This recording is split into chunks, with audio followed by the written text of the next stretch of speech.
Now, once upon a time in professional wrestling, it used to matter what the fans thought. For example, all you parents out there with kids, when your kids misbehave, you give the New Day a call. The New Day comes over to your house, and we will fight your children. Now, don't get me wrong, a lot of wrestling sucks, but when it's good, it's fucking great. Wrestling is melodrama. Wrestling is mythology. Wrestling is action. Wrestling is comic books. The only thing wrestling isn't is wrestling. Who wants to take back professional wrestling? Welcome everyone to the 101st episode of Around the Ring. I am one of your hosts, your Floyd and Savior, Floyd Johnson, and with me, as always, is the heart and soul of this show, Silky Dave Brown. How you doing today, Dave? I'm all right, heart and soul. That's awesome. Yeah, I'm doing okay. How about yourself? Yeah, I'm good. Looking forward to starting another 100 on the show. This time I'll be a part of all of them. Definitely. Yep. Yeah, definitely. Well, it was a pretty interesting week this last week in the pro wrestling world.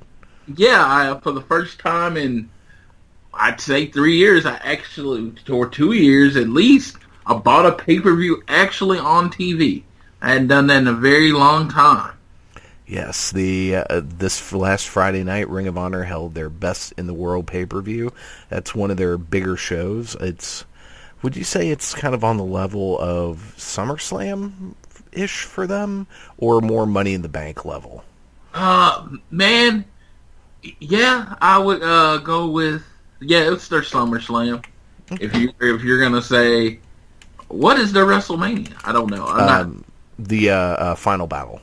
The Final Battle. Okay, so yeah, it would definitely be their SummerSlam. Again, it worked perfectly because it's in the summer. Like I think with all shows, all belts were on the line. So very excited for that. That was. I'm looking forward to talking about that show, and we got some other things. We got some hot topics this week. So. Yeah, we do. One thing, just real quick, I just noticed right before we started recording, our good buddy Ryan posted in our Facebook group, The Club, a screenshot of a tweet by Daniel Bryan, which ties into the Ring of Honor pay-per-view from Friday. That he says to us, do it. I definitely saw that tweet. Yeah. So here it is. Quote, side note, if you hold the Ring of Honor title 462 days, I may have to come after you, which would be 9/28/18. Be forewarned. # final countdown. So apparently Daniel Bryan had some tests done recently. He is hell-bent on getting back in the ring. I'm guessing that is the day he would be cleared to go somewhere else. And if he's going anywhere else, I suspect it's one of two places, or both. Ring of Honor and or New Japan Pro Wrestling. Probably both. And Final Countdown was his entrance music that he used on the Indies, a wonderfully awful hair metal song by the group Europe. So yeah, it's... on the one hand, I would love to see Daniel Bryan back in the ring. On the other hand, I'm like, dude, you need to not be a cripple at age 52. What are your thoughts on this? He knows his body. I mean, that's all I can say. He goes to doctors. For apparently outside doctors disagree with WWE's doctors. And the WWE's doctors... basically, after another event, we're going to talk of one of our other hot topics today. I can see why they're overly cautious, but he's an adult, very much an independent contractor, which all WWE performers are, and so he disagrees. He has always disagreed. He's been pretty adamant about disagreeing with them not letting him wrestle. Except on when he retired, he did mention he had this one other test that really made him stop and think, oh crap, maybe there's something to this. I wonder how much of that is. I completely think he was just saying what Vince wanted him to say. Okay, because part of me, because it was so it was so genuine, and I just wonder if he had that test and was like, you know what, let me have some more tests, and thinking, if only this one test, if I do this test again and this doesn't reoccur, if I have all these other tests and everything else says I'm fine, then I'm okay, and this was just a fluke. But I mean, you're right. He knows his body. He's a grown-ass man. And because apparently he has not had a lot of the things that like football top players have, the loss of memory, losing your words. He's very sharp on every episode of Talking Smack. He always has a quick comeback. I haven't seen it. Generally, if you're dealing with those kind of concussion syndromes, you cannot hide it all the time. You'll lose a word or something. He's just as quick as he's always been. Yeah. That's just from a layman that knows nothing about the advanced medical that goes into post-concussion syndrome and concussions. I'm just saying I have not seen any mixes from Daniel Bryan where it looks like you should be overly cautious. But that's what you have medical groups for. And the WWE, I'm imagining their medical group works with their legal group, and he's like, this is the time to be overly cautious. He had like 2 or 3 concussions in a very short span. And, I mean, they said Corey Graves couldn't work anymore. They just said, you know what, we're not going to allow you in a WWE ring anymore. For pretty much the same reason that they did with Daniel Bryan. So they're at least consistent. True. And I don't blame them. They are, being the huge company that they are prone to getting sued. They get sued a lot. A lot of people are suing them right now. So from that standpoint, I don't blame them for being overly cautious. Plus, I hope there's at least part of them, the people that work there, that think, you know what, I don't want these men and women to be freaking cripples. I don't want them to die young. I don't want them to lose their minds and murder their families, which is probably a good segue to talk about something you alluded to a moment ago. It's been 10 years since the Chris Benoit tragedy. So do you remember when you heard about the whole thing? Do you remember what you were doing? Yes. I'd actually, when it happened, I actually heard about what happened on that Sunday night. I was at home. It was like on the internet, an article on the internet, or Monday morning. It would actually be Monday morning that Chris Benoit, his wife, and his son had been found dead. And they didn't really elaborate. At that time, they didn't elaborate on what happened. So, yeah, I remember I first heard about it. I was working at Sprint, and at the time, a fellow coworker of ours, Ross, he and his family were really into wrestling, and he knew that I had been into wrestling in the past. And this was during a time when I was not following the product at all. But he came and he told me about it, and I was like, holy crap. And I shit you not, I spent a good chunk of that next shift, like, I think it was probably Monday night, I went and found clips from Raw and watched them. And I watched most of that episode of Raw while sitting at work, not taking phone calls. I watched the whole episode. Little extreme fan I am. If very few of you may know, Chris Benoit is one of, if not my favorite wrestler. I choose to say I didn't know a lot about him in his personal life. I met him once. I know nothing about him in his personal life. And I really do when it comes to wrestlers. When it comes to all athletes, I try my best. And not even try my best. I compartmentalize. I love Michael Jordan growing up. He was my favorite basketball player in the world. I found out he's a shitty person. Does not affect how I felt about Michael Jordan as a basketball player. I feel that same way about Chris Benoit, and it's one of those things. I know it's an extreme level. and I know what happened was something we don't ever plan to see happen again. It was a monstrous event. I don't want to understate the gravity of the event, but the emotions he brought out as me as a wrestler.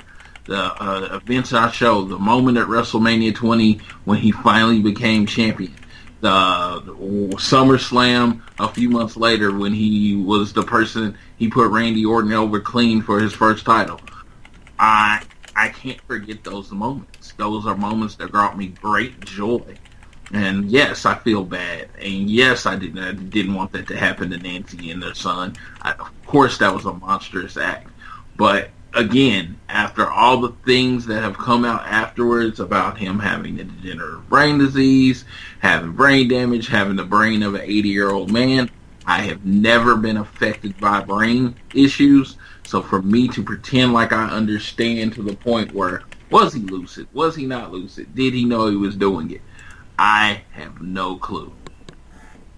Yeah, I'm right there with you. I'm admittedly, if I find out someone is an absolute piece of crap, I have a hard time supporting them, especially like with music, which is, as listeners of the show may know, I'm a big muso nerd, and if I find out that someone in a band that I like is a complete douchebag, I have a hard time still enjoying their music, especially with the kind of music I'm into. A lot of it's about, just being who you are. And if who you are is a complete piece of shit, I have a hard time supporting you. It's just that's just the thing with me. And I think that goes back to the whole, punk rock thing. In this case, especially in light of everything we've learned since then, I do really separate the man's wrestling career from that one night, and I do think he was probably obviously his brain was not functioning properly. I would like to think that this was something that came across due to the injuries and sickness that was happening in his brain, and had he been in his right frame of mind, he never would have done that. I totally believe that had he been in his right frame of mind, this would never have happened.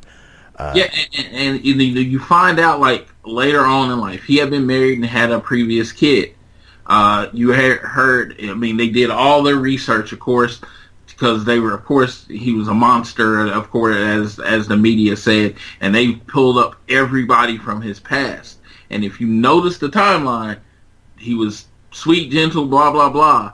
And then as he got older, he got more outrageous, more violent. That was how it went. I have paid more attention and watched more information on anything.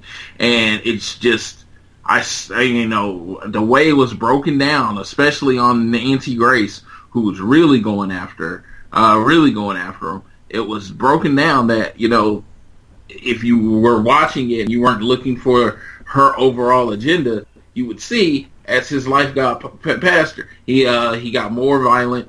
He was more prone to outbursts as he got older. So you think about that, concussion after concussion after concussion, you could see that happening. But again, I'm not a doctor. I'm not Chris Benoit. I'm not in his brain. So to say I don't think I am even educated enough to speculate. That dude might have, but to me, based on what they said, based on how it happened, he killed them, apparently. He killed them, of course, and then he came back and like a day later he killed himself. To me, that comes down as somebody who had a psychotic break, did something, realized what he did, and couldn't live with it. Yeah, that makes a lot of sense. That something happened, he snapped, he did something horrible. When he came to realize, oh God, I can't live with this, and killed himself. That's to me, when they always say the simplest idea is probably what was correct. And I've heard, he sent out text messages covering it up, saying they left and all that kind of stuff. You know what? I never been in that situation, so I don't know what I would have done, and I don't know how far his psychosis went. I mean, did it go into covering up? I don't know. So I am never going to justify what he did. It was a horrible act. I'm never going to justify it. I'm not there. I don't know any more information. And whatever opinion anyone else has, I do not disagree with their right to have that opinion. Yeah, there you go. Yeah, and you know, who knows if the covering up was during the break? Who knows if it was the panic mode after the fact? So you never know. I mean, when Fit hits the Shan and people freak out, they tend to do kind of stupid things.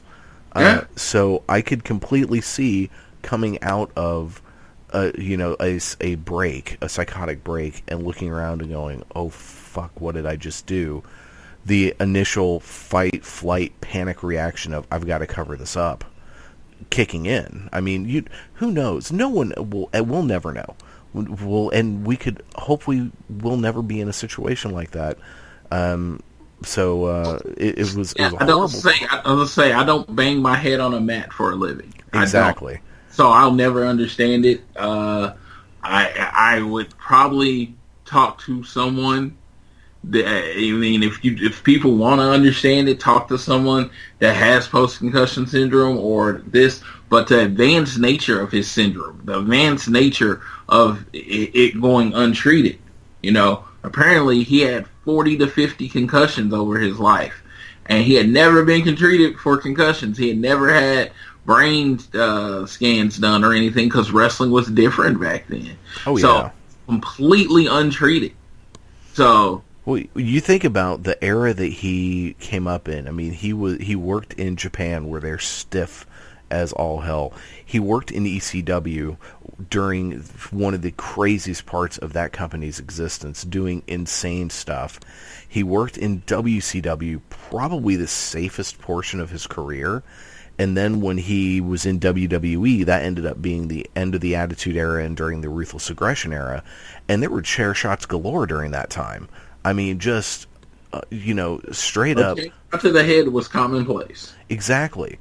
And it's now, I mean, the every once in a while well-placed chair shot it has an effect.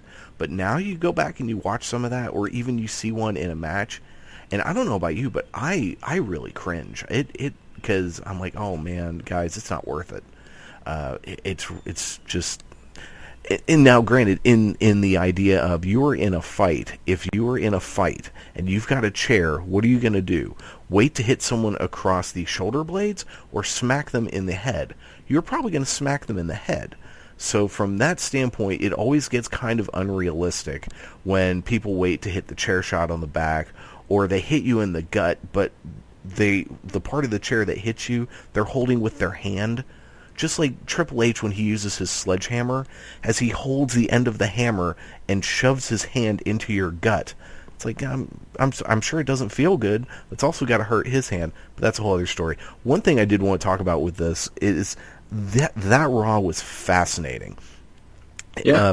Because one, they have never done where they just shut production down, canceled the live event, and just did a tribute show. And that was the second time. Oh, it was the second time? Who was the first? Hart. Owen Hart. No, I thought they continued to do the show. Because, I mean, they did a tribute show, but they were live in the arena because Stone Cold came out. He did his beer, tapped it to Owen's picture on the screen and left. There were matches that night, if I remember correctly. Oh, okay. So this was the only time they've ever done this, and they had all these interviews, and there was one I thought that was really telling in hindsight, was William Regal. The whole time he just kept repeating, I don't understand how this can happen. I don't understand how this could happen. And beforehand, all we knew was they're all three dead. And I think going into that, I think there were a handful of people that knew a little bit more information.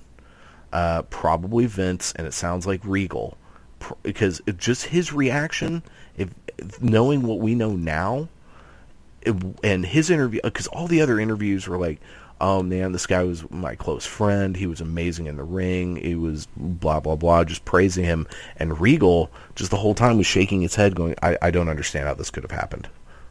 And it's really telling, and it makes you really think, how much did WWE top brass know? And either way, I mean, they were in a rock and a hard place. I mean, what the hell are you going to do? The police haven't come out and said anything, so they can't publicly go, well, he killed his wife and kid. If they absolutely knew, I don't think that I don't think they would have canceled the show. That they would have just shot the show and not mentioned it at all. I think they had inklings, but it was okay. I mean, what do? You can't not mention it. I mean, it's just, yeah, it was horrible.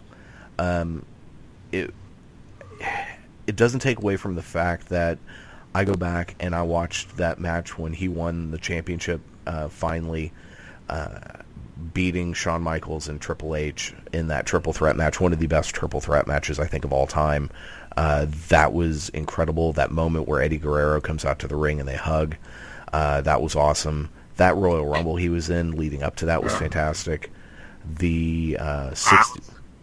I was gonna say I was in the last row of Madison Square Garden that night when Benoit went, and with me yelling and a tear in my eye, he brought the belt, and it was like nothing can take that moment away. Yeah, you're right. And it is interesting when Daniel Bryan won at WrestleMania 30. Someone pointed out that it's all the WrestleManias that end with zeros have had people who won that were actually great wrestlers. Bret Hart won the title at WrestleMania 10. Benoit at 20. Daniel Bryan at 30. And that was just an interesting, happenstance thing. Now, if that happens at 40 when some, excellent actual technical wrestler wins, then that will definitely be, I don't know if a streak or a trend or something, or someone paying enough attention to know, hey, we need to, have whoever would be around, like a Finn Balor-esque or a, Austin Aries, Samoa Joe, something like that kind of thing. But yeah, 10 years later, it certainly has changed everything about the WWE. And some of it for the better. I mean, they now have very strong wellness policies that are, I think, going to help a lot of these wrestlers live longer and better lives. So that's a good thing. If anything positive will come out of this, as I think people are much more cognizant of concussions, not just in wrestling but in sports in general. And we've learned a lot about the brain and what concussions do to people in the years since. And people take the precautions that are necessary.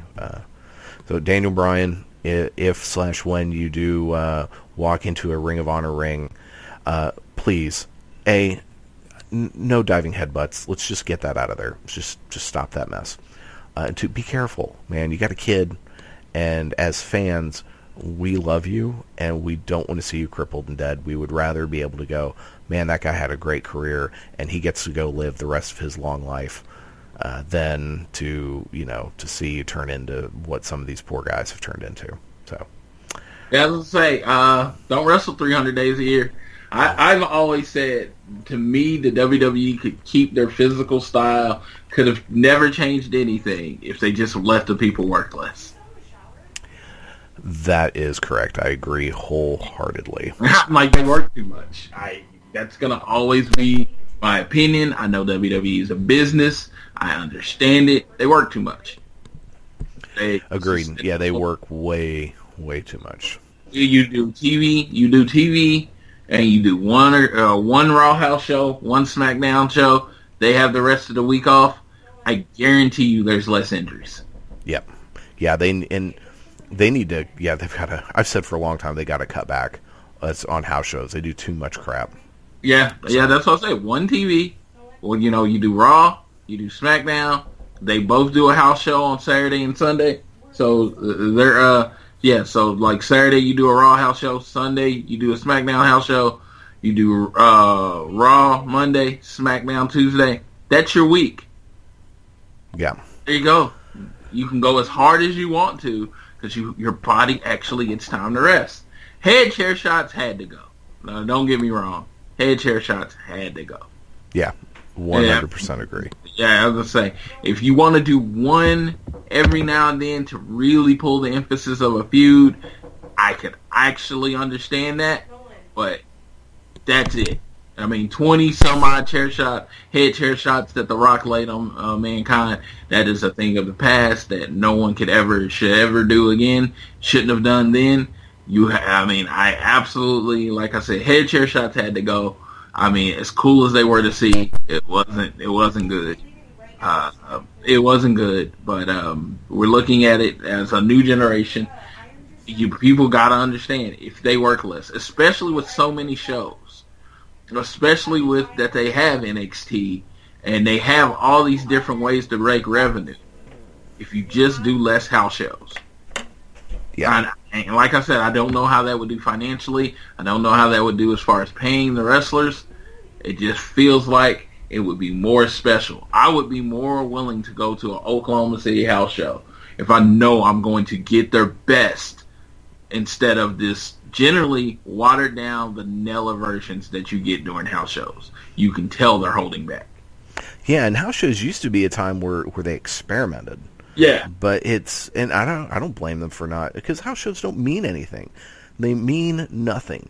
The last time a house show meant anything related to WWE was when Samoa Joe beat Finn Balor for the NXT Championship at an NXT house show in Lowell, Massachusetts, which, excellent segue, was the same location for the event of Ring of Honor's Best in the World pay-per-view, which occurred on Friday. So should we go ahead and jump into that? Let's go ahead and jump into that, All sir. right. We'll let you lead since you are the Ring of Honor guy. And I'm pretty sure in watching that, I was like, I think that's the same building. I think they ran the same building where Joe beat Balor for the NXT title. I think they did. Yeah. So BJ Whitmer joined Ian Bacavelli, whatever the fuck that guy's name is, on commentary. I'm just going to say it straight up. Commentary on this show sucked. It was really bad. Ian is not a terrible commentator. He's not an experienced commentator. Yeah, that's part of the problem. And putting BJ Whitmer, who's a good talker in the ring and makes you want to hate him, he's not good on commentary. I mean, the commentary on this show sounded like really comically bad old WWE commentary. It actually hurt the show for me. Hurt my enjoyment of it. Big companies take everybody that you have do commentary. There's not a lot you can do about it. Well, where's Colt Cabana? I thought he was kind of doing commentary with them because he's great, and he and Ian have a good chemistry. Maybe, maybe he wasn't available. I don't know. It's just like I said, they've kind of been stuck in a rock and a hard place lately. And that's something also with this show is you can tell Ring of Honor is in a state of flux. They're in a state of transition right now because they have lost a ton of people in the last couple of years. And this show, it was good. Don't get me wrong. I enjoyed it. A few of the matches were really, really fun. But you can really tell that they are, it's growing pains. It's kind of similar to what NXT's been going through for the last year or so. In the fact that a lot of people left and they're bringing in some new folks, transitioning. But yeah, the commentary on this was so bad. It wasn't Michael Cole, JBL together bad, but it was bad. But the show opened up with the Kingdom taking on a couple guys from CMLL, El Terrible, and Ultimo Guerrero. Apparently this was under Lucha Rules, which, do you know what that means? Because I don't. You can tag from in and outside the ring, and they don't really, basically when it breaks down to Tornado, they don't really care. Okay. Well, the CMLL guys won. This match was meh. I didn't get a whole lot out of this. I don't. Yeah, I was gonna say. From my experience watching some of the Ring of Honor shows, it wasn't their normal, hey, we're going to get you really into the show with the first match type thing. Right. And apparently... It was more like a New Japan show. Yeah. Well, they mentioned in the commentary that Ring of Honor has this working relationship with New Japan, CMLL, and Rev Pro. And I'm thinking, okay, so... We only had one New Japan guy in this show, Kushida, which was one of the best matches of the night. You have these two legends from CMLL. Can we get some Rev Pro guys coming on these shows? This match was just... It did not set the stage properly for the rest of the show. And it also... It didn't get... It was just... I don't know, put a bad taste in my mouth. That plus the commentary. But next up we had Hangman Page taking on Frankie Kazarian in Ring of Honor's version of a strap match, which was basically each person had a leather strap wrapped around their arm that they could smack each other with. I have never seen a leather strap match done that way. I certainly like it better than the we got to touch all four corners crap. That stipulation was stupid. I like the more of them tied together thing, and you use the slack for the strap. This strap, it just like it to me. It was kind of disjointed, but it might have just been I'm used to a certain thing and I got something new. I mean, it was a wrestling match where they had straps in their hand. It just didn't seem to make sense to me. Yeah, it was interesting. They were a couple. It was weird. Adam Page was pretty over. He got a nice pop when he came out. That Hurricane Rana that Kaz did from when he jumped out of the ring and hit a Hurricane Rana to Page on the floor. That was a badass spot. And I loved the selling in the match, especially at the end when Kazarian literally uses a strap to choke out Page, and Page's eyes are bulging out of his head. That was a great visual. I don't feel like they had to sell. I felt like, getting hit with your on the back with a strap. Yeah, they just reacted like they normally would. True. Good point. Yeah, Good yeah. point. Because I was looking at that and I was like, oh my god! Like it was one time I think Kazarian just hits him. I think he hits him in the face with the strap. It was a brutal match at points, and then there was that strap that had thumbtacks and nails in it. Yes. And at what point either one of them said, "Oh yeah, okay, you can hit me with that"? No, fuck you. If you notice, they both got one with it. Yeah, it was probably I will take one if you take one, and then we get rid of it. Yeah. But yeah, it was an all right match. I mean, it wasn't anything special, but it didn't suck. It didn't. It was just. And it was the violence that I expect from a strap match and matches like that, almost Texas Death Match, you don't really get anymore, but I was expecting it from Ring of Honor. They didn't have, I was expecting a little more color in that match to drive home the feud fact. Yeah, and that was something, and I think the commentary was a lot of it in this match. This felt like a very, almost attempt at being a WWE style show, and I think a lot of that was the commentary, and that kind of bothered me with this. So it was, if you cannot tell, this is not one of my favorite Ring of Honor pay-per-views I've ever watched. But yeah, next up we had the Rebellion, which is Rhett Titus, Kenny King, Caprice Coleman, and that big dude. What's that big dude's name? I don't know. Fucking huge guy. They are, the Rebellion. Doesn't matter after this match, does it? No, it really doesn't. Taking on Search and Destroy, which was the Motor City Machine Guns, Jay White, and Jonathan Gresham, who is really short. That dude's like a freaking hobbit. Yep. Because when you're he had all the botches in this match too. Oh, he did. Poor guy. He bless his heart, he had some good botches. That having been said, this was actually a pretty fun little match. Probably one of the better 4-on-4 matches I've seen. I find that New Japan and ROH do multi-man matches like they leave the WWE in the dust. Because WWE, at some point during the match, everybody's going to hit their finisher on the next person. Someone's going to hit their finisher. Then another person going to come in and hit their finisher and blah, blah, blah. They treat multi-man matches like they're an actual team. There are 4-on-1 moves. That makes sense to me. And since they are groups, again, still makes sense to me. So this match was really, really well done. We both predicted the Rebellion, and one of my parts of the prediction was brought up during this match. Jay White's supposed to be going back to Japan soon.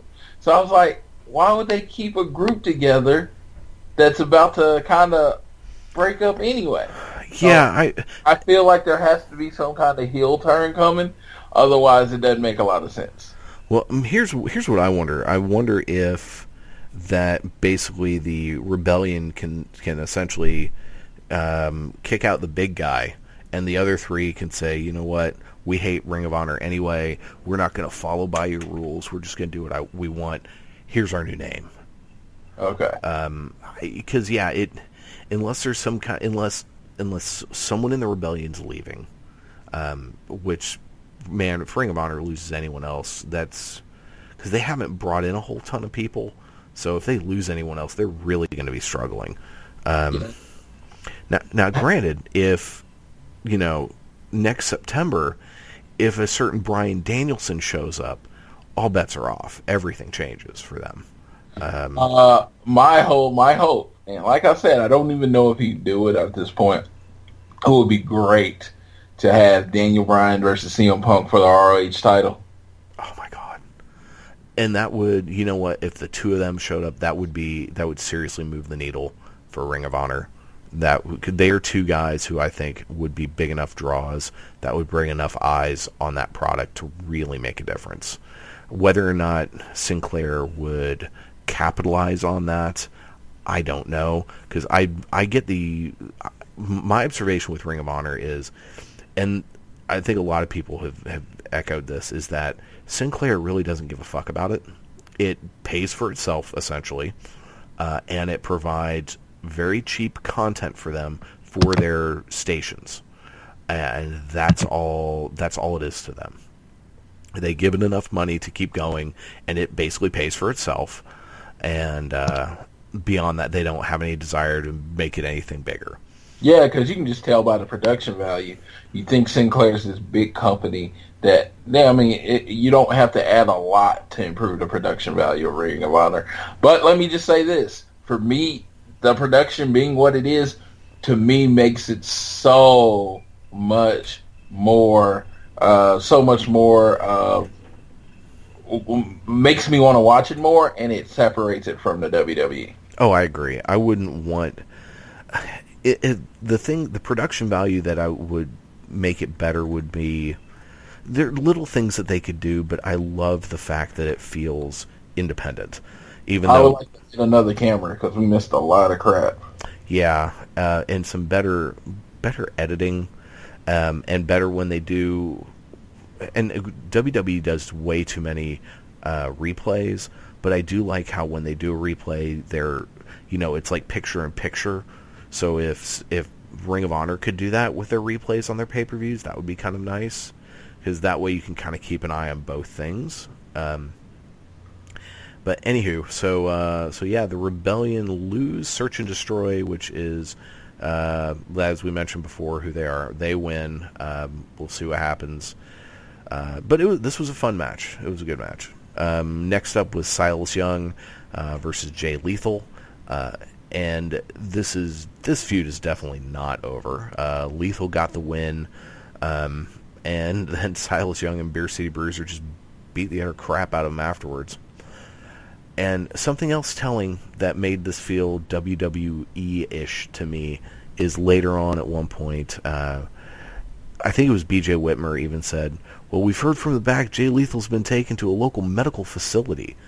It's like, no, why, just call it a goddamn hospital, because it's so irritating when Michael Cole says, taking people to a local medical facility, because Vince doesn't want them to say fucking hospital, just like he doesn't want them to say belts. So that was... Yeah, I was going to say, when the Beer City Bruiser did the frog splash on the outside, through the table on the outside, through Jay Lethal, I was like, wow, is he not dead? And, again, production value. There's no way he shouldn't have went out on a stretcher. The beating he took after that match. Yeah, exactly. He should have went out on a stretcher. Of course, they don't. I guess they don't have that. And he went to a medical facility. I get it. It did drive home the point. I'd rather. I mean, some people call it a hospital. Some people call it a medical facility. Some people call all a hospital. I'm going to the ER no matter what. True. Yeah, I'm just saying. This is like, to me, it's just a different way of saying the same crap. But it's all Jay Lethal's in the back chilling. Yeah, exactly. The one thing I did like about it is it reminded me a bit of, if you remember, the feud that Hogan had with King Kong Bundy leading up to WrestleMania 2, when Hogan's ribs got injured and Don Morocco held him in the corner, and Bundy did his running splash thing into him. Morocco held Hogan basically the same way that Silas Young held Jay Lethal, minus the keg, which Silas Young used. So I know I'm sure that wasn't done on purpose. It just made me think of that. So that looked pretty cool. Yeah, that did look awesome. Yeah, that was back when you had to sell, because King Kong Bundy's body was enough of a weapon to break Hulk Hogan back then. Oh yeah, because King Kong Bundy's fucking huge. Yeah. So is Beer City Bruiser, though. Beer City Bruiser is a big fat boy. He's got a gut. He does. Next up, we had Dalton Castle and the boys taking on Bully Ray and the Briscoes for the six-man tag team titles. Still not sure the point of these belts, but whatever. This was a lot of fun. The story behind this is that Jay hates the boys. I didn't quite catch in what exactly they did to him, other than maybe he got Bushi missed. Yeah, got missed in the face because he pushed Dalton Castle out the way. Yeah, so there was that, but I have to say I think my favorite spot in this entire match was Bully Ray's dancing and then his peacock stance. That cracked me up. I literally was laughing out loud. But the Dalton got the roll-up pin on Mark Briscoe, and the place went nuts. Now, when I went into this show, I knew I was spoiled on a couple of the big matches. I knew the results of this match. I knew the results of the main event. So that kind of hampered my enjoyment of this, but I thought this was a lot of fun. It's nice to finally see Dalton Castle with a title, and maybe he will be used to elevate this six-man belt. But something they did in commentary on this that I thought was really good is they pointed out the fact that this match was basically Dalton Castle against the three other guys. And he's good, man. He is so good. Now that they've signed him to a new contract, at some point in the next year, if he is not ROH World Champion, there's a problem. Well, TV champion. At least TV champion. I think he should be world champion. I think he shouldn't, because I think the winner of the title that night should have a nice, long, glorious reign. Yeah, I mean, I would. Yeah, we'll get there. So that was fun. Next up, we had Marty Scurll against Kushida for the TV title, their rematch. So they talked a little bit about how Adam Cole cost Marty Scurll the TV title. I tell you, okay, so the three most over people on this show, I think, were easily Dalton Castle, Marty Scurll, and the Young Bucks.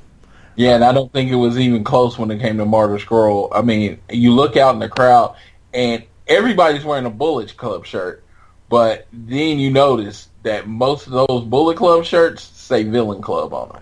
Oh yeah, Marty is so freaking over. And then he was like, he had to apologize wherever they were going the next night. He apologized because he did not know he completely sold out at Best in the World of his shirts. Oh, wow. That's... And if you go to ProWrestlingTees.com, plug for them, the Bullet Club umbrellas completely sold out. That's the first time I've ever seen anything on Pro Wrestling Tees say out of stock. That's impressive. Yeah, Marty is a freaking superstar, and Ring of Honor needs to be, even if they think, well, we're only going to have him for a short period of time, they need to skyrocket this guy. Where would he go? Well, I could see WWE being interested in him just so no one else has him. Because they do that. With the amount of merchandise he's selling, he's probably making as much or more than he would in the WWE. That's what Cody said. He's like, I make more money than I ever dreamed of in the WWE. He works less. He's healthier. Oh yeah, I see. I think Marty is one of those guys who could be like the Young Bucks, who could be like even Cody and have a very long, very lucrative career on the indies. Because let's say he continues to sign with Ring of Honor, and if Ring of Honor keeps the relationships they have, that means he can work New Japan, Rev Pro, and PWG all he wants, as long as there's no conflict with something going on with Ring of Honor. Mm-hmm.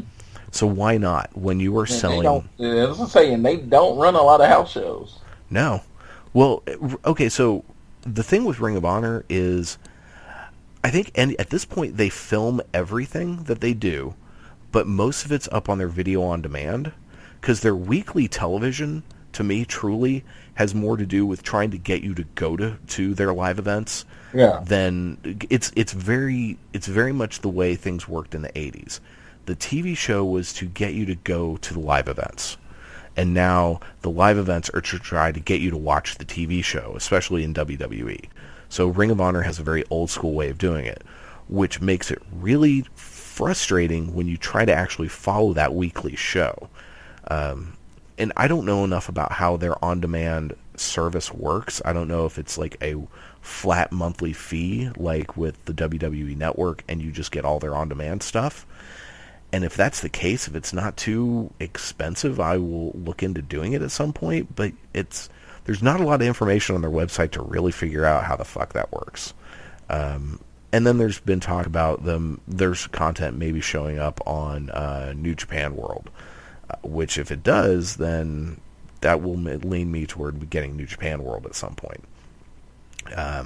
Dude, I was talking this morning about monthly subscriptions. I have HBO, I have Showtime, and then I have WWE Network. I'm at my cap on my monthly subscriptions. Yeah, at the moment I have Netflix, I have Hulu, and I have on Hulu I have the no commercial version, because if you're binge watching something, commercials suck. And I have Spotify Premium, the Family Edition. So those are the three that I've got right now. So yeah, anywho, this match was a lot of fun. These two guys have great chemistry. Kushida's awesome. He got the win. That end, man, that was crazy. Oh yeah. Yeah. This was, if you haven't seen this, go, of the matches to watch, this is one of them. If you're going to only watch, I think, one match from this show, this might be the one to watch. This one or the next one would be the one to really watch. I didn't know the time splitters were him and Alex Shelley. I did not know that. Yes. Yeah. They don't tag very often anymore. And I was going to say, he pretty much just kept that gimmick from their tag team. Yeah. So next up we had, speaking of tag teams, the tag team title match. We had War Machine challenging the Young Bucks. And then before the match comes out, Trent Beretta and this other dude, who I'm not familiar with, a tag team, they call themselves Best Friends, say, hey, Young Bucks, we pinned you. We want to be in this match. Let's make it a triple threat tornado match. And the Young Bucks said, okay. And that is really something really cool about ROH, is that happens often. Yes. Yeah. And the other thing that's cool about that is the Young Bucks are not wimpy heels. They will accept challenges. They will go into a fight. So this match was, if not these last two matches, best matches of the night easily. Yeah. I got to watch the match with good old Ryan. We refer to him a lot. He came over and watched the show with us, and we were like, when we were watching the Young Bucks versus War Machine, we were like, how is this going to work? I mean, are the Young Bucks, are the War Machine not going to sell for like the first half of the match, because this is quite a bit of a size difference. I didn't know if I was going to be able to buy it. So the fact that they added another tag team actually helped me out with it. And it was balls to the wall. I have to wonder, is Roppongi Vice broken up? Or is this just a case of Trent's in more than one tag team? But whatever. Trent Brett is awesome. More than one tag team. Okay, yeah. But this was, we just can't even really describe it. Action all over the place. People flying around, finishing moves hit like crazy, and the Young Bucks got the win. Super fun match. And then we got the main event. Cody Rhodes challenging Christopher Daniels for the Ring of Honor World Championship. This was, we both predicted it. Cody Rhodes won. It's a new Ring of Honor champion. I did, unfortunately, go into this spoiled because I made the stupid mistake of yesterday while at work opening Twitter. One of the first things I saw was the Cody posted a GIF of him holding up the belt. The mountains of congratulations to Cody. I don't think a person has ever been congratulated as much in history as Cody has. Well, I think what's happened is there are all these people who've worked with him and saw his talent and his ability. And I don't think he's the best wrestler in the world, but I think he's a whole lot better than WWE ever gave him credit for, or the opportunity to show. And him winning, one of the biggest titles in the business is a big deal. So yeah, it was very cool. And he's the first Rhodes to hold a world title, something that is recognized as a world championship. Dusty was the NWA world champion. Well, I was talking about of the Suns. Sorry. Okay. Yeah. I was like, I thought Dusty. I was talking about the Suns. Okay. Yeah. Okay. Yes. Cody is now. I think it's easy to say of Dusty's kids, Cody is the most successful. Well, I don't know. Goldust had such a long run, and it's still going. It's still going. Yeah. Yeah. But yeah, there was some nice crotch kicks. That's becoming one of Cody's signature moves. The thing that, well, admittedly, I watched this like on double time because I was like, I gotta get this watched. I was watching this morning. It's like, man, we got to do the show. I don't want to waste Floyd's day. I gotta hurry up and watch this. So I watched it in double time, which made the commentary even worse. But every time Ian Scavone was like, such a despicable human being, blah, blah, blah. I'm like, oh my God, just shut up. Just stop. But I did like the moment where Cody got right up in Kerry Silkin's face and like grabbed his jacket. I thought that was kind of cool. Kerry Silkin being kind of the one of the main godfathers of Ring of Honor. He's always the one that hands the belt, right? Yeah, whenever a new person wins the world title, he hands over the belt. I think, Christopher Daniels had the run that he needed to have. It was never going to be a long-term run. He was a transitional champion, and he was, he was a good person to have that belt. Because you knew Cody was getting the belt, but you needed a strong face for him to take it away from. Exactly. And they actually have good chemistry. They had a good match. It was They had a good match. My thing with Cody Rhodes is he doesn't do a lot new from when he was in the WWE. I would have liked him to add some more moves. Yeah, I can see that. He still basically wrestles a WWE match. Yeah, I like the T package pile driver on the table. That was pretty cool. But yeah, it's just, to me, it's like it could have been better. It wasn't, and let me just say this: I went in with high expectations. I was like, if they're gonna put him over on Daniels is gonna want to make it an epic match. And it was a good match, just not really epic.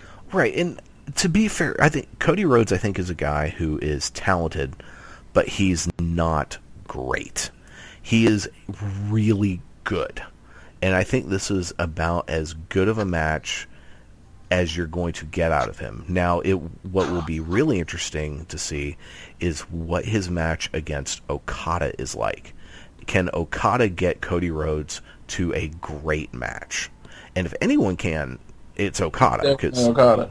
Yeah, because he is, he's top 5 in the world right now, easily. So yeah, that was best in the world. Not the best pay-per-view I've ever seen by Ring of Honor. Yeah, I probably, let me just say this, going back, I would have probably just waited. That's not the one that you want to be your $45. I got some breaking news here, so if you hear that noise in the back. Yeah, what's breaking? Apparently Becky Lynch did some kind of thing in her past. Kind of nude shoot. Angels After Dark. Oh my. And apparently it's out on the internet now.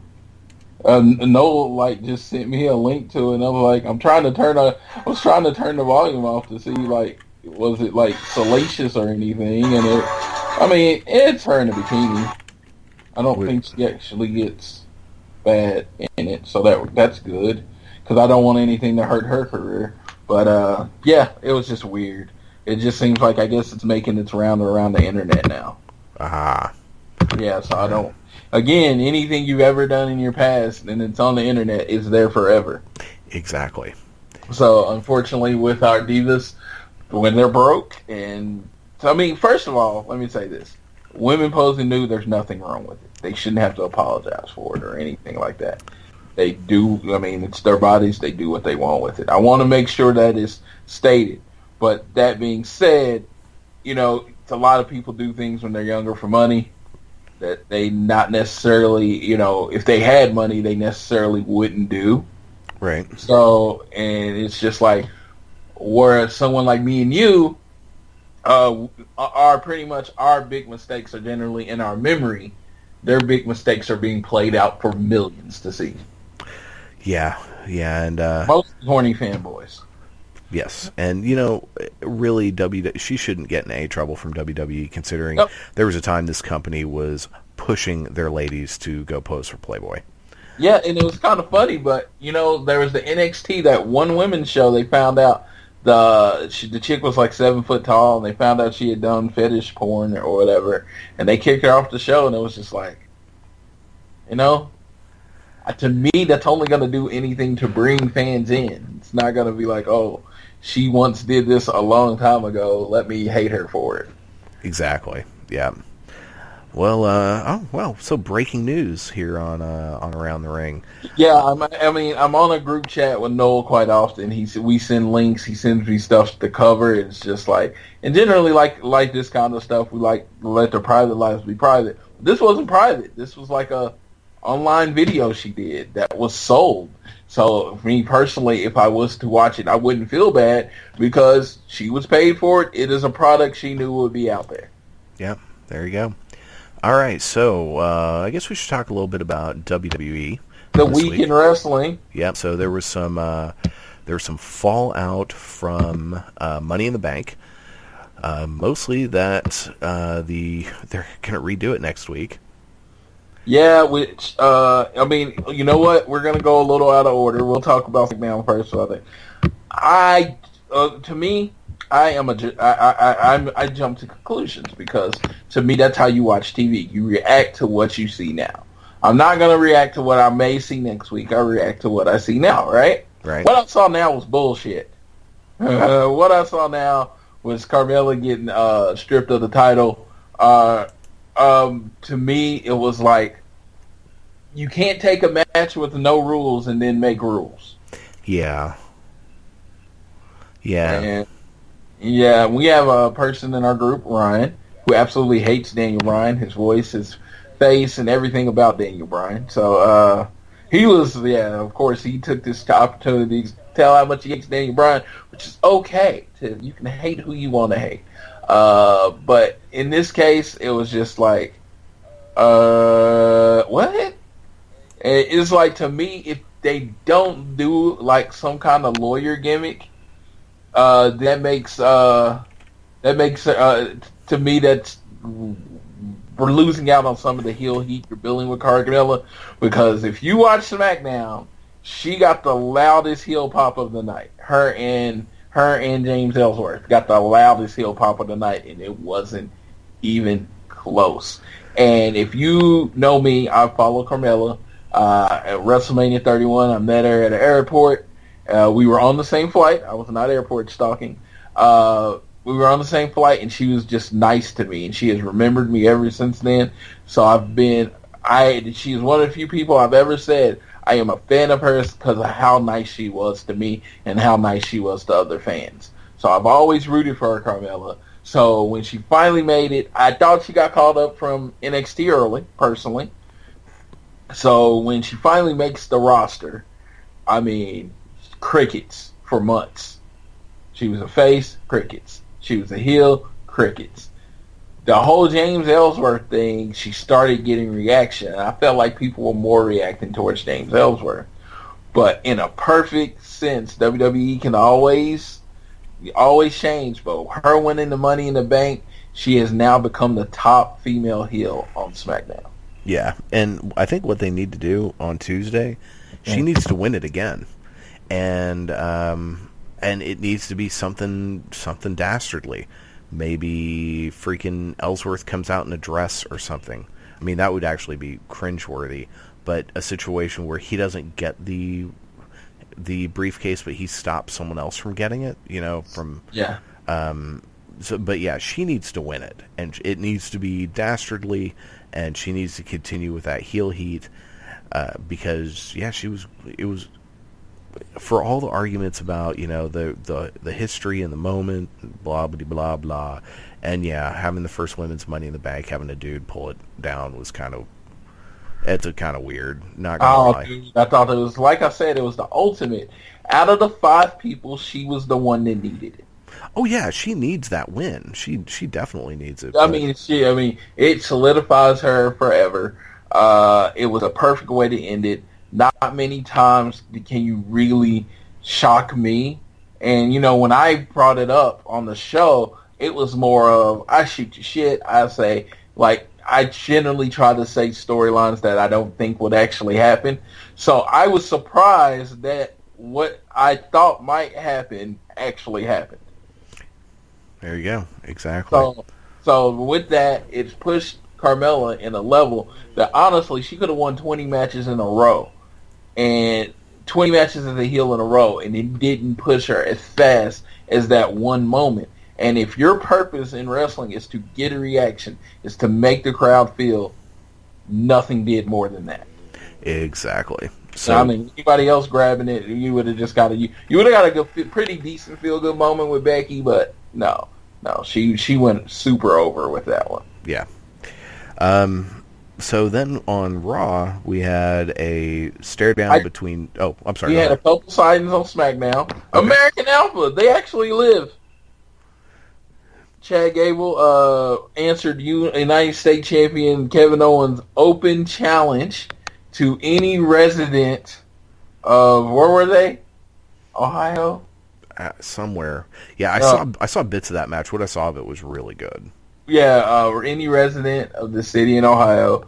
Chad Gable came out and said, I moved to this city today. I moved to this city this morning, and I was unpacking, and first of all, AJ Styles comes out, and he tries to do it, and then AJ Styles gives credit on Talking Smack. Chad Gable's a better lie. It's Dayton, Ohio, yes, because it was funny because he said any person from Dayton, Ohio. Then I was watching NXT, And then Cassius Ohno was from Dayton, Ohio. I was like, that would have been cool if Cassius Ohno came out for a one-time spot on SmackDown and wrestled Kevin Owens. I was like, that would have been pretty cool. Chad Gable, him and they came out and he wrestled. And of course, Kevin Owens got the clean victory. And then there was a commercial doing SmackDown, and Ty Dillinger was in it. So again, if your favorite wrestlers are the American Alpha or Ty Dillinger, they're not dead. Excellent. Very good. Yes. Yeah. So anything else from SmackDown? A monumental main event: Jinder Mahal versus Luke Harper. Come on, that'll put some butts in the seats. Oh my god. It's good. Poor Luke. Yeah. I mean, if the point was Luke Harper is to make Jinder Mahal look good, then sure, but whatever. I don't know. Luke Harper and Eric Rowan are lost without Bray Wyatt. There's no way that they either should be feuding with Bray Wyatt or in a group with Bray Wyatt, and I don't understand why they feel the need to break up the Wyatt family so often. And, I mean, Luke had momentum. He really had some momentum going, and then they flushed it down the toilet. A shocker, I know. They would have had to put the title on him, or a title on him. And I'm totally okay with that. He was a really good IC champion. I would love him to get a run at the world title. I mean, at this point, if Jinder fucking Mahal gets the world title, why not? But, we'll see what happens. So on Raw, we had two Samoans named Joe had a face-off, and I'm sorry, but Roman Reigns is the one that came off like the heel, and the whole promo before Joe came out was a heel promo. It really was, and Joe's headbutt out of nowhere is awesome. Yeah, that is great. And then we had the return of Braun Strowman comes back and screams, "I'm not finished with you yet." And Cass finally turned on Enzo. What do you think about that? We've had this discussion on the show. It was shit or get off the pot time. Either put the belt on them or break them up. Yeah. Because to me, I am more of this. If you want to push Cass as a heel, that was the way to do it. My whole thought process is, I don't feel like Cass is good enough on the mic yet. So I would have done a thing where basically Cass said he wanted to be a singles guy and Enzo kind of becomes his manager. And then I would have had Enzo at some point turn on Cass because Cass was getting the spotlight. Because with Enzo's mouth, he's more of a heel. Cass is not good on the mic. So unless you're going to give him some type of mouthpiece, I think he's going to fall flat. Yeah, we'll see. This was screamed Vince because he's a big guy. Yeah, and Triple H is supposed to be coming back in the next few weeks to build for SummerSlam. So maybe they do a thing where the way he talked, the end part of his promo sounded like straight out of Triple H's mouth, that he is the bigger superstar, he's money, he shouldn't be standing behind anybody. That just sounded straight like out of Triple H's mouth. So if you wanted to do something where you're saying Big Cass, basically he turned on Enzo because of Triple H was the little birdie in his ear. I would understand. I feel like there should be a little birdie in Cass's ear, someone that was whispering that he was better than Enzo. Yeah, because he needs some of those sweet nothings whispered in his ear to make him. He's just not very good. He's just not very good on a mic yet. There was a time when Enzo was injured in NXT that Cass was on his own, and he wasn't terrible. He had gotten better, and he's kind of digressed since then because he's been able to just let Enzo do all the work. Yeah, I've always hated the old school yelling promo. I've always hated it, and it's kind of what he does. Yeah, true. He yells everything. Charlotte does it too, and I hate it when she does it.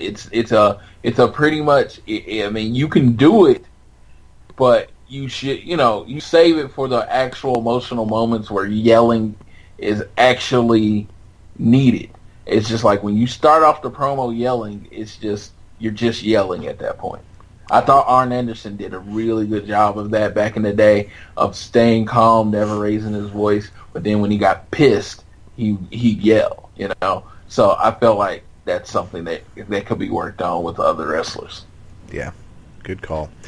So what do you think? There've been rumors that Triple H is not happy with Vince over the treatment of NXT talent when they get up to the main roster. What have you thought about that? My thought process is this. Some wrestlers, some angles, it's obvious aren't going to work on the main roster, and I'd rather them go away from NXT and then debut on WWE with a new angle.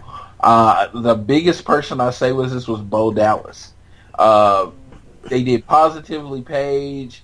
I think Simon Dean had a character. They've had so many characters that were supposed to be so positive that you hated them, and the self-improvement type characters, and they never hit, right? They never hit, and it worked. I mean, Bo Dallas worked in the lower small area of the NXT, but I can tell you, I could have told you at the beginning, his angle wasn't going to work when he got to WWE, so he should have debuted something new.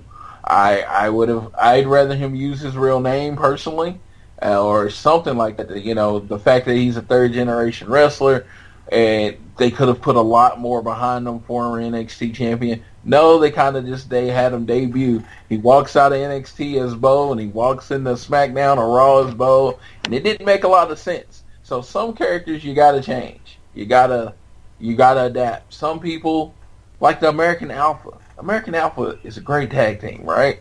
Right. But they're better when they have somebody they can work with, right? Right. Well, you bring them to SmackDown. At first, they were clearly the dominant tag team on SmackDown. You hadn't really reintroduced the Usos as a team. And then you have the Usos just dominate them. Because to me, it would have been like Usos won the title, then kept it. The American Alpha won the title back. That kind of thing. It would have been a feud instead of the Usos just dominating the American Alpha to get ready for the New Day. You would have had, again, 3 good tag teams instead of just the 2. Didn't one of them get hurt? Wasn't there an injury, and that's why they kind of went away for a while? I don't know. I mean, nothing they announced on WWE.com. Yeah, true. I mean, that's been the argument, like, online, on Twitter and all that stuff, when I'm tweeting every night. Where's American Alpha? Where's American Alpha? And, in the world, the smarky world we're in now, you imagine that someone would have said they're injured or something. And I never saw anything like that. And apparently they've still been working the house shows. Oh, okay. Speaking of, this is a great way to tie into a question that was asked in the Facebook group that we wanted to discuss this week. Has the internet ruined wrestling? Honestly, my take's a little longer, so I'm going to go ahead and let you go first on this. Okay. So my take is this. Yes and no. There are things... the internet is this wonderful double-edged sword. It has done some amazing things for us just beyond wrestling. And it has had some horrific unintended consequences. Like the complete dissolving of our civil discourse in this country. It started before the internet. But once the internet came about and you could post things anonymously, or even to the point once it's on social media and you're still using your name, but you're not talking to someone face to face, and people just are dickheads galore. That has been awful. Truly, utterly awful. But the internet does provide us with information and access to things that we never would have had before. So with wrestling, I think the whole idea that the smarkiness of things and people, becoming experts, and this, of course, is me saying this ironically while talking on a fan podcast, where theoretically people who are podcast hosts are supposed to be, and I'm doing air quotes, experts, which I do not claim to be ever, probably about anything. I mean, Floyd has a much healthier ego than I do. I'm not an expert. I'm just a fan that knows a thing or two, a little bit. I'm a fan that knows more than you. Not you. I'm talking about if you're listening to the show, I know more than you. Damn. So, I see there's so many things out there that you can see now because of the internet. One of my favorite matches, quite possibly of all time, that AJ Styles Cedric Alexander match from PWX that I saw a few years ago, which was incredible. I never would have seen that match had it not been for the internet. PWG. No one would know a darn thing about PWG except people that reside in Los Angeles, California, without the internet. So it's good and it's bad. I mean, it's just like anything. There are two sides to it, and does sometimes the fact that there are no real surprises, like I know of a certain someone who has shown up in NXT that I've been hoping for a while would show up in NXT, is there now, and I'm hoping his tag team partner joins him shortly. So yeah, when I watch that episode of NXT, I will kind of know what's going on, or at least I know who's going to show up, and that stinks. But we have access to so much stuff we didn't have before, and that, I think, in the long run and in the grand scheme of things, probably outweighs the bad. How about you? Of course, I'm more of a polarizing person. I don't like to straddle the fence quite a bit, so I'm going to say this, and I'm not saying you were straddling the fence. I just felt like that was a well thought out answer. And I've actually had a few days to think about my answer, so understand everything I'm about to say. I don't believe the internet has ruined anything, because the internet is a tool. Internet is how you use the tool. I blame absolutely the internet wrestling community. There are good fans, there are bad fans, don't get me wrong. But to me, you can't call a product predictable and look up the spoilers every day. You can't get in parts, you can't go and get into someone's personal life and then say, hey, I can't believe that they actually hate each other. To me, it's the fact that they use these people's personal lives and the things that you pick to then shit on the product. I do my best not to do that. I am a fan of kayfabe. I understand. I am a fan of, and I hate to use the word because it's actually me using that word. I shouldn't use that word. It's not my word. You know what I'm saying? But we've learned what it means, and enough people have thrown it around so you understand. But I am a fan of 70s and 80s old school wrestling, where the heels came in one side of the locker room and the faces came out of the locker room. And if you're not in a feud, when you're in a feud with each other, I don't see you at freaking SeaWorld feeding dolphins together. I don't. When you hate somebody enough to flip an ambulance on them, I don't see you in Italy in a picture with 5 people standing next to each other looking buddy-buddy. To me, it is, I understand. To me, if you want to call it acting, yes, great, let's call it acting. But the fact that you want to call it a combat sport and then say this, no, you're not best friends outside of the ring. Like I said, I would like that world to come back. One locker room's on one side, you're either a heel, you're a face. I like that the Stone Cold, when he came out, he was the rare tweener. There's not a lot of tweeners. Stone Cold was the rare tweener. And now it's like everybody's trying to play, hey, if you boo me now and cheer me now, I'll just react based on that. And some people don't. See, The Rock did it the best. When he was in Chicago and everybody was cheering him, he came out and he gave you a very face promo, right? Right. Then when he was in Oklahoma City and everybody was booing him, he then gave a heel promo. That, to me, is paying the tweener. What Roman Reigns does is like, I'm a good guy, not a bad guy, blah, blah, blah. It's just, to me, people want defined roles.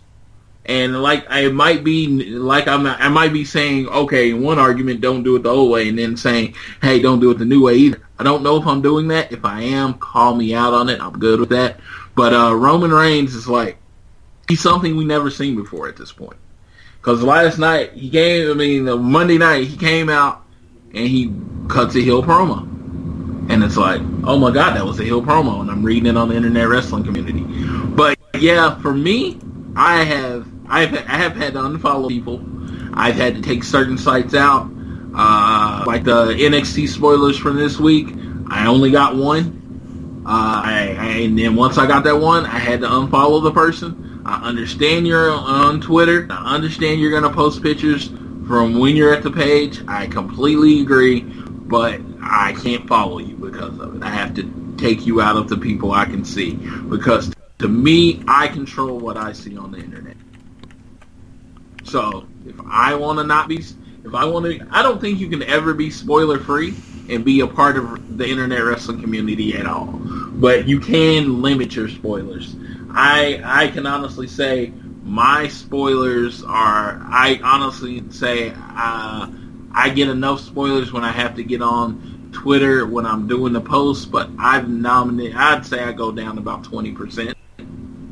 And I get more spoilers from going to events than I do from the internet now. Well, that's good. So, but that's my choice. Yeah. I mean, I'm in a group called The Club that I love as much as anything in the world. But you know what? I know if I'm going to skip Raw on Monday night, like Tuesday night, I'm going to see a free movie. I'm going to like one of those free movie things. I know I can't get on Twitter, Facebook, or anything until after I get to work or wherever and finally watch SmackDown. I know that because it's news is now immediate 24/7 news cycle now. It's going to be on there. ESPN even has a WWE section that you can get immediate results on. Bleacher Report has a WWE section. So it's like there's an audience for this, so they have to offer it. But if I hate anyone or if I dislike anybody, it's the IWC. I dislike anyone that gets on anybody's Twitter and Snapchat and makes personal comments toward them based on something the wrestling character did. I dislike it. I will always dislike it. Good call. I like that. Yes, it is a blaming the internet itself. You're right. That's the tool. How people behave on the internet. There's the real issue, because people do act like jackasses on the internet. Yeah, and like I wouldn't call him a friend, but somebody I follow. He's the Undertaker reaction guy. His name is Ellis Ibet. And I follow him on Twitter. I've met him. He's pretty cool, very humble guy. He does not think there's anything special about him. He just felt like he got caught on camera at the right time. Yay. That's how he treats it. He's never treated like he's better than any. He actually even comes out and saying he hates the term superfan. He just happened to be in the crowd that night for WrestleMania 30. He's like everybody else. Oh, he's the guy with the bug eyes? Yeah, bug eyes. That was such a great reaction. Oh my God. Reaction. But unfortunately, he gets attacked on the internet. Some people choose to call him names or whatever, and it's just like, and everyone thinks he's rich. There is a difference between being known and being rich. You have to be able to monetize. What you're known for, and he can't really monetize having a look on his face for a split second, because if you're on WWE programming, they own that video. Yeah, he's not getting anything from those clips. Exactly. So he's just a regular fan, a regular dude, humble dude. I think he does graphic design, but just saying, the amount of treatment and negative reaction he gets from fans that are basically jealous of him, it's just kind of crazy. That shouldn't happen. I'm not saying everything should be sunshine and roses. I am realistic in some ways. I can say I'm very realistic, but with that, it's like, why are you attacking people? Braun Strowman plays a character. Kevin Owens plays a character. Kevin Owens does a great job. You can attack Kevin Owens because his Twitter is Kevin Owens. It's under the name Kevin Owens, right? It's not his real name. So when he reacts to things, he's pretty much reacting as his character. Because like yesterday, he said, So, you're supposed to inspire someone. Say you're supposed to inspire people, and all people are gonna know is to grow up and be a fat slob. And then he tacked up. He's like, no, he's gonna learn to grow up to be a rich fat slob. And Kevin Owens is very good at comebacks, and that's cool. But yeah, some people like Braun Strowman has Instagram, and it's under Adam Scher, and in the subject it says, "This is for my personal account. This is not for the character Braun Strowman." So you see him out doing stuff in the woods and all that kind of stuff, and it's like, oh, okay, this is interesting. I actually unfollowed him because I didn't care. It was just boring. So, I mean, that's what I'm saying. It's just like, if you choose to follow these people, you choose to get into their personal lives, that's great. That's great. They are living their life on the internet, which is great. So that's going to get some kind of negative reaction, but don't be a dick. Don't be a fan and then be a dick to fans. I mean, be a dick to the wrestlers. All they're doing is entertaining. And so, like I said, to sum it up, I don't blame the internet. I blame people. And in general, even though I love people and I love talking to them, people suck. You're not wrong. I love people. You will never meet a person that talks to people he doesn't know more than me. I love lining up for hours on end because I use that opportunity to meet new people, to share different ideas, to see what they think. It's me. I'm a people person. I love to talk. Don't get me wrong. But in general, people suck. Because especially when no one knows who they really are, they really, really suck. You go to my Twitter account, it's Floyd Johnson Jr. You go to my Instagram, it's Floyd Johnson. You go to Facebook, Floyd Johnson. Anybody says anything to anyone, it's Floyd Johnson. And I'm responsible for what I say. If more people did that, less mean shit would be said on the internet. Yeah, but it's so easy to just hide behind the internet and be a complete piece of trash. Yeah. Yeah. I mean, like I said, I've made mistakes on the internet. I've said this before. In the world of college football, there's this thing called recruiting, and 17 and 18-year-old kids, they make choices. They make choices on where they're going to college and all that kind of stuff. And then there's adult idiots like me that get on and sometimes say different things about their choices. So I did choose to do this once with a college player, and it sucked. And I felt like shit after it, and I'll never do it again. But it was just one of those things that I got caught up in the moment. I realized this is a personal decision he's making for the rest of his life. It really has nothing to do with me. I like to watch college football, and it really has nothing to do with me, his decision. But I chose to take that moment and put my foot in my own mouth and comment on it. And you know what? Unlike other people, I will never delete that comment because I want it to be known that I did. You know what? I'm like everybody else. I make mistakes. I made a mistake.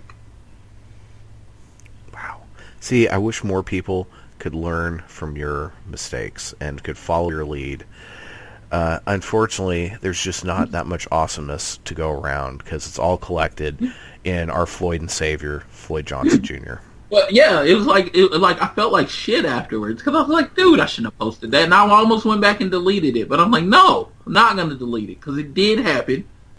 I shouldn't have said it. And if I ever get popular enough where someone wants to Facebook mine and they want to come out and one day and say, can't believe Floyd Johnson went at a recruit, and I'm going to be like, I did it. It was the dumbest thing I ever did as far as online because I don't really do a lot of dumb shit online, and I'll never do it again. And I'll just that's all it will be because it was dumb. Yeah. It was just I got caught up in a moment. He was choosing between Florida State and Arkansas. I assumed Florida State's this big program. Arkansas is, Arkansas. So I assumed he was going to pick Florida State. And in my moment of shock, I decided to express it on Twitter like a dumbass. That is okay. Did you apologize afterwards? I didn't apologize to him. I unfollowed him, and I figured, you know what? He probably didn't even notice. I got more attacked from Arkansas people than I got attacked from him. But and you know what? And I deserved it. When they attacked me, of course I fought back. But it was like after a while, I was like, yeah, what the fuck am I going at a 17-year-old kid for? There you go. Lesson learned. Yeah, well, that's all it ended up being, was absolutely a lesson learned. It's just, you know what, you can't always be controlled. You're not gonna always be in control of your emotions. But when you lose it for a second, don't do it on the internet where it's permanent. Good call. Well, that's going to take us to our top 5 for this week. Before we get out of here, so our top 5, it's. Let me say this. Yes. There was a really good match. We didn't talk about NXT or 205 Live. Oh yeah. I don't need to go all in. They're a really good match. If anybody missed it, Aleister Black versus Cassius Ohno on NXT. Yeah, I missed that. It was style versus style. Believe me when I say this, Dave. Go back and watch that match. It was a really, really good match. Ember Moon made her return, and the badass Sonya Deville. She was Daria Baronato, but now she's going by Sonya Deville. She's using the Kimura as a finisher. It's more of a double arm lock, but it just looked like a Kimura, and she puts it on pretty good. So I dug that. And so actually NXT was worth a watch this week. If anybody's wondering about that, 205 Live was 205 Live. Yeah. Respawn, they're doing a really good job they're pushing Neville. They're pushing Neville, and he's beating everybody every week. I think it's more of a opportunity at this point, though, to kind of pull Neville back. And I would start saying as a heel that he comes back with no one deserves a shot. I've beaten everybody. Not that gimmick, not to come out and do the surprise challenge. More of, I've beaten everybody. So because I've beaten everybody, until you can give me someone I haven't beaten, I'm not wrestling anymore. Oh, I love that. That would be great. And then that builds up even more his eventual match with Tozawa. Yeah, good call. So that's pretty much the only matchup we haven't seen. Well, I'm not wrestling anymore. I keep beating up TJ Perkins. I keep beating up Rich Swann. I keep beating up everybody. I'm just tired of this. Has he had a match with Cedric yet? No. That's what I'm like. It would set up his next 2 months of next matches. So let's say he beats Tozawa. Then Cedric Alexander's like, you haven't beat me. It keeps it going, and it builds new feuds instead of him beating up TJP every Tuesday. Yeah, because him beating up TJ Perkins, that's just, who fucking cares? Yeah. I actually, it is on my docket to watch NXT today at some point, so I've wanted to see that Aleister Black Cassius Ohno match. Yeah, it was a very physical match, and the ending kind of came. It was really good. It was a really good match. I will check that out. So the top 5 this week. Do we remember? Was this one that we came up with? Was this a suggestion from somebody? I can't remember. This was JG. JG. All right. I tagged you in it. The top 5 on the mic. Yes. This bumped the MIT, the Money in the Bank cash-ins for a week. We got that list. We're going to do it next week. So this week we're going to go top 5 on the mic. Let me be perfectly honest, I am going off the top of my head.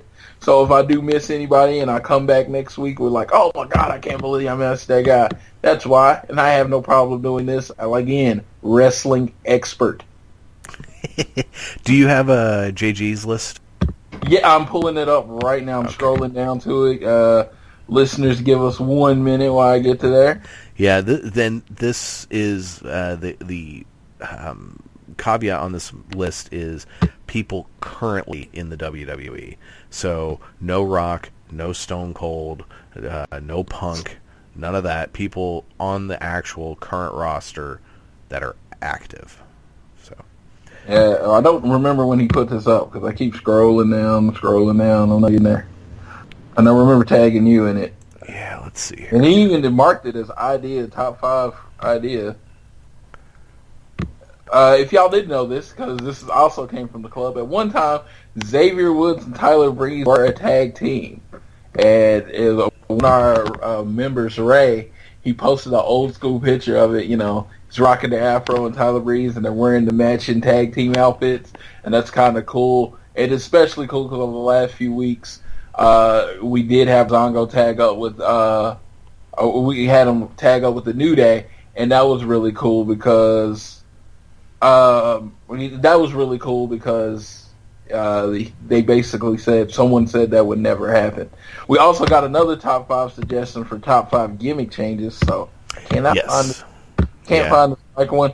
I think the mic one was more of who do you think is best on the mic in the WWE right now, not an actual top 5 list. Right. And we kind of took it as a top 5 list. So we don't have a top 5 of his to go through. Okay. He did give his number 1, so we'll throw it out here. His number 1 was Chris Jericho. If he going all time, right now Kevin Owens is the all right. Very good. Yeah. There was one other big piece of news that we need to talk about before we get out of here. So we'll do that after the top 5. So do you have any honorable mentions off the top of your head? I do not, and it's funny because it actually goes with it. Being the great on the mic actually goes with our other piece of news. Yes, it does. All right, so I have one honorable mention, and that is Austin Aries. Yes, Austin Aries.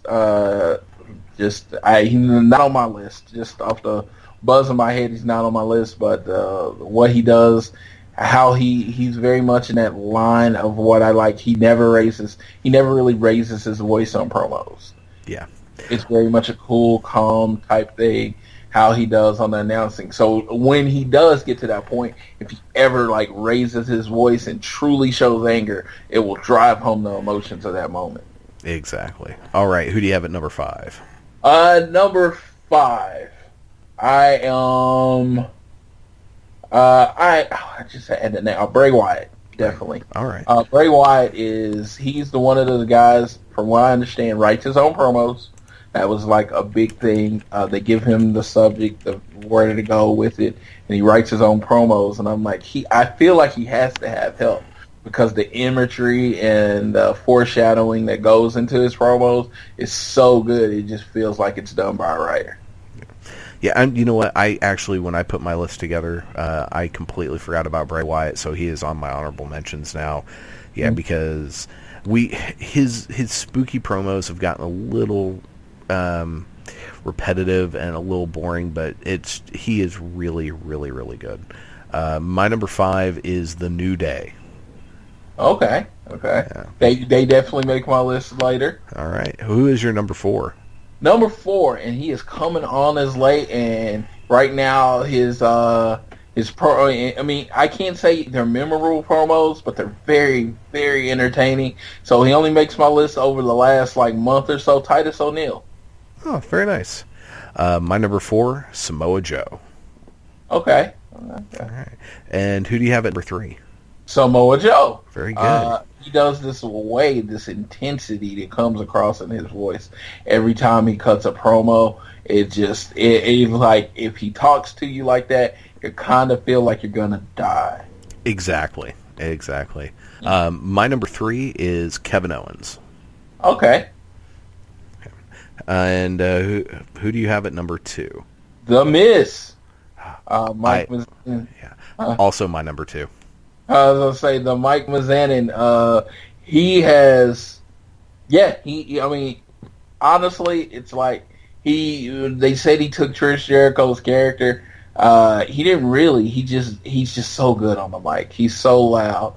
He's one of those heels that people want to cheer for, and he is the best heel in the business because he then makes them boo him again. He doesn't let the fans cheer for him, and that is a mark of a great heel. Exactly. Yeah, he's outstanding. And this is coming from a guy when I got back into wrestling and I saw The Miz, I could not stand him, and in the last few years he has just turned it around for me, and he's incredible. All right, who do you have at number 1? My number 1, let me clarify.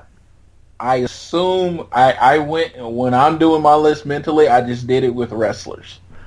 People that actually form in ring. I have an idea who your number 1 is, but my number 1 is Kevin Owens, because let me just say this about Kevin Owens. I love him on the mic. He works better when he has someone strong on the mic with him because he's a comeback guy. He's a counter puncher. He's really good at making fun of people and making your point look stupid.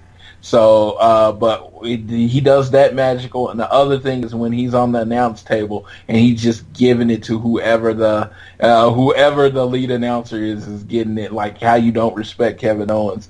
I get it. It's a great character he plays. I think he's the best right now and the most entertaining on the mic. Who's your number one, sir? Paul Heyman. Oh, okay, yeah. I left Heyman off particularly just because, again, not an in-ring performer, but yeah. It's a won by a wide margin if you put Paul Heyman on there. I mean, Paul Heyman is one of the greatest talkers of all time.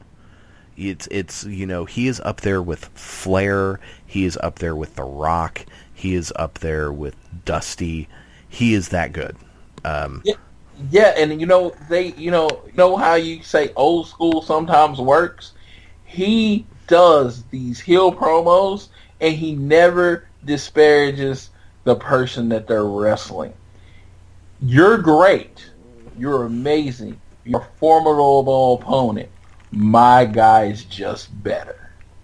Exactly. Yeah. He never calls you a piece of crap. He never says you suck. No. He's going to spend the first 5 minutes of his promo telling you how awesome you are. Yeah, exactly. Think about Brock's biggest matches in the last few years.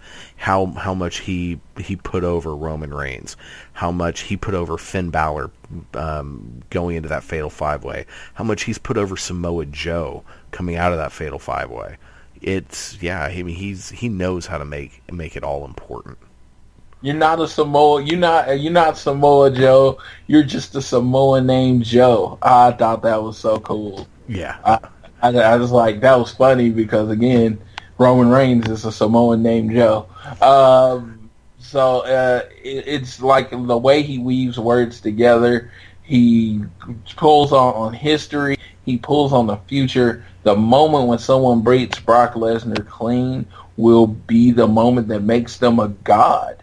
So no matter who does it, even if it is Roman Reigns, because he does such a great job building Brock Lesnar. I mean, even when Goldberg came back, he got me pumped up to see Goldberg because he talked about how he's this mythical beast and everything like that. So when Brock Lesnar finally beats Goldberg at WrestleMania, it was just this, oh my God, someone beat Goldberg, and they just beat him clean. They just actually beat Goldberg, which actually never happened.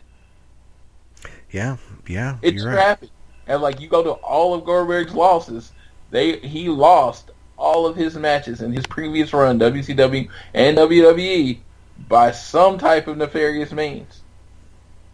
That is true. And if anyone is going to beat him clean, it needed to be Brock Lesnar. Yeah. Yeah. Which is okay, so that was our top 5. And speaking of mic skills, there was a big announcement this week. Mauro Ranallo is coming back to WWE or never I don't know what the whole situation was. He's back in WWE and he's going to NXT. Yes, again, using the IWC, which sometimes I hate, we find out that his contract with WWE was terminated. And he signed a new contract to exclusively do NXT. This is perfect for him because, first of all, NXT does less shows where they need an announcer. They only do TV every 3 or 4 weeks. And then they only do 4 pay-per-views a year. So you're going to get Mauro, and he's going to be exclusively NXT. And with his relationship with Vince, I don't see him getting called up anytime soon. So that being said, and you know what? And that's what I'm like. I will take this as a chance for people out there that have regular professional lives. This is why you don't bury the company as you're leaving. Yeah, exactly. This is because he left with nothing but grace, and to me, I think this has Triple H written all over it. I mean, when Tom Phillips was doing double duty, and it was time for him to focus on SmackDown, and I think Tom Phillips does a good job. And Mauro Ranallo, if you watch the Cruiserweight Classic, the way he called those matches in that environment there in Full Sail, he and Daniel Bryan were just magic together. He and British boy. Nigel. Yeah, I can foresee them being awesome. Whether or not they keep Percy Jackson around, I don't know. Or Percy Jackson. No, we're not going to fight any Olympians while we're at Full Sail. If we keep Percy Watson around, I think he could learn a lot from both of them. So this was fantastic news. I mean, yes, and like I said, you get a permanent voice of NXT. You do not have to worry about Morrow going away in 6 months to a year because, he can do it. Him and Triple H work well together. The CW, how they did with the CWC. He doesn't have to worry about JBL if that was a thing. My whole experience with this, and it's funny when he announced them to the NXT crowd, he called them the bipolar rock and roller. Who did? Triple H said Triple that? H, yeah. Oh my God. He called him the bipolar rock and roller, and I thought that was so cool. They're not hiding away from his from his disease that he has. They're not hiding it. They're coming at it full force. You understand? He's going to have moments that he has to manage his mental health. Again, I've learned a lot about mental health from just following Morrow on Twitter. Just being more aware of everything that goes on, what he goes through. And this is like a dude that seems perfectly happy all the time, but every day he has a struggle. He has to stay medicated, and do what he does, just to do what he does for a living, what he loves for a living. Yeah. And my understanding is he's also still going to be allowed to do Bellator. Oh, yeah. A Bellator, Showtime, all of those, he wouldn't do them unless, he can do them. He couldn't do the WWE unless he did it because he had their contracts with them first. Yeah, that's true. It's more of Showtime and Bellator and all of them letting him do WWE. And I think it's going to be a great fit. The one other thing that I think this shows is, in a way, and I'm not sure if you can glean a whole lot out of this other than Triple H going, this guy's really good. He needs another shot here, and we need a permanent guy. But he would have been on ROH before the end of the year, I believe. Yeah, either that or New Japan, I think. Yeah, easily. But I think it also shows that the continued transition of NXT from being a developmental brand to being a third brand. It's still going to function as a developmental brand in a lot of ways. I think the Florida loop, that house show loop, will become more of the developmental part of NXT than the T show is. But you're gonna not have as many people coming through the announce booth that will eventually move up, which could be long term could be bad. I mean, what I could see happening is the third chair, the Percy Watson chair right now. That's going to be the one that rotates. He's going to be in there for a while until they think he's good enough to do something else. They'll move him somewhere else. They'll bring up the next person to put in there. Because I don't foresee Nigel really going anywhere beyond the UK show and NXT. And it's going to suck that the NXT, for the WWE, the NXT has the best announced team. Oh yeah, it's going to be so. I can't wait to actually see it in action because it is going to be so much better, so much drastically better. And Corey, if there's a part of Corey Graves, it's probably going, motherfucker. Can I go back? Can I please? Can I talk to them instead of fucking Michael Cole? I would say that, and I would agree with you 90% of the time. They have him on an air angle on Raw now. Yeah, because I think they see a lot in Corey Graves. He has improved so much since he started at commentary. He is easily the best thing on Raw's commentary. And they thought he was the guy. If you watch that WWE E60 on NXT, that was their guy. They thought Corey was going to be a big star until the concussion stuff happened. Yep. And they can still make him a big star. I mean, he can be a star without being in the ring. Yeah. And because he looks like $1 million, other than his neck tattoos, which I think looks stupid. But I'm not a neck tattoo guy. So yeah, I like the fact they've got him in an angle. I like him. And I enjoy his commentary a lot.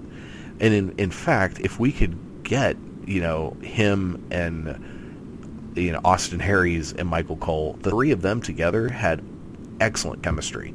And that was some of Michael Cole's best, work on just regular Raw, was when he had those two beside him. Because I've always thought of this. I truly think it's because Triple H just let them do what they do for a living. Like, hey, you're a good announcer. Announce. Exactly. I'm not in your ear telling you everything I want you to say. Just do it. He's not a control freak. Do your job well. That's what it comes down to. Yeah, and for everyone that hates on Michael Cole, and there's lots of reasons to hate on Michael Cole because he says some stupid shit, but you go back and you watch that Beast in the East special that he and Byron Saxton did, and the commentary on that is excellent. And it's just this reminder of when you don't have... special, the commentary was excellent. Exactly. When you don't have a crazy man screaming in your ear the entire show, and you can concentrate and just call the show, it shows that he can do a really good job. Say brought to you by Skittles. Say brought to you by Skittles. Exactly. You're trying to do your job, and you got someone yelling at you how to do it better the whole time you're doing it. Yeah, and apparently, what the other one, a recent show, it might have been Money in the Bank, JBL accidentally used the term belt like twice, and there were shots of him, bless you, when that happened, just looking irritated, and he was getting berated by Vince, just right after he said it. They're not belts, they're titles, they're championships. That was idiocy. One of the people that can do it without getting in too much trouble is JBL. Yeah, well, and JBL's also, I think, gives no fucks, and is physically imposing enough that he could stand right up to Vince and go, "What are you going to do? I have a job on Fox News. You want to fire me? Go for it." Yeah, he's loaded. His wife is a financial expert. That's what she does for a living. Yeah, so he doesn't need this job. No, he does it because he enjoys the business. Yep. And that's what I was like when people were going after JBL. I'm like, wasn't happy with him with how he treated Mauro Ranallo. But don't say he hates wrestling. Don't say no. This dude loves wrestling. It's been a part of his life. He was on like I forgot what it's called, Bulls and something on CNBC. He has a very much a career in stocks in that he could do, and he wouldn't be touched. He doesn't have to be around wrestling. He chooses to be around wrestling. Exactly. Well, I think that's it for this week. We have anything else we need to talk about? I think we're all good. This week will be we got 2 weeks until Great Balls of Fire. I will be there live to watch Samoa Joe take on Brock Lesnar. So we're looking forward to that. But over the next couple weeks, we got a few announcements to make. Next week, we will have my friend Daniel Rube, is a wrestler with Balthazar's Ladies of Wrestling. He's going to be talking about a show he has coming up soon. And tentatively on the July 9th, we will have the owner and operator of the Imperial Wrestling Revolution, Jerry Bostic, on to talk about Oklahomania 2. So we actually going to have some guests on the next few weeks. We'll have some announcements about giveaways we're doing soon. So I hope everyone's listening, and if you know someone that likes wrestling, tell them to go ahead and listen to us. Yes, please do. You can find us on iTunes, Stitcher, TuneIn, Spreaker, all those great places. So please do that, and make sure to follow the show on Twitter at Around the Ring OK. Floyd live tweets during the big events. It's fun, entertaining stuff. You get his hot takes. You can find the website aroundtheringok.com. That's where we post pretty much everything we do. Ends up on there in one form or another. And that's going to do it for this week. Now, Floyd, I understand in your travels around this great world, you have learned some very important information. Cut out there on my side. Are you there? I am. So, in your travels, can you hear me, Floyd? Yeah. Okay. All right, we're back. Ah, yes. Yay Couldn't for hear you. technology. 15 minutes. But I will end as we usually do. I know life gets rough sometimes, but remember this. It's all a work. Remember to kick out at 2. We'll see you next time around the ring.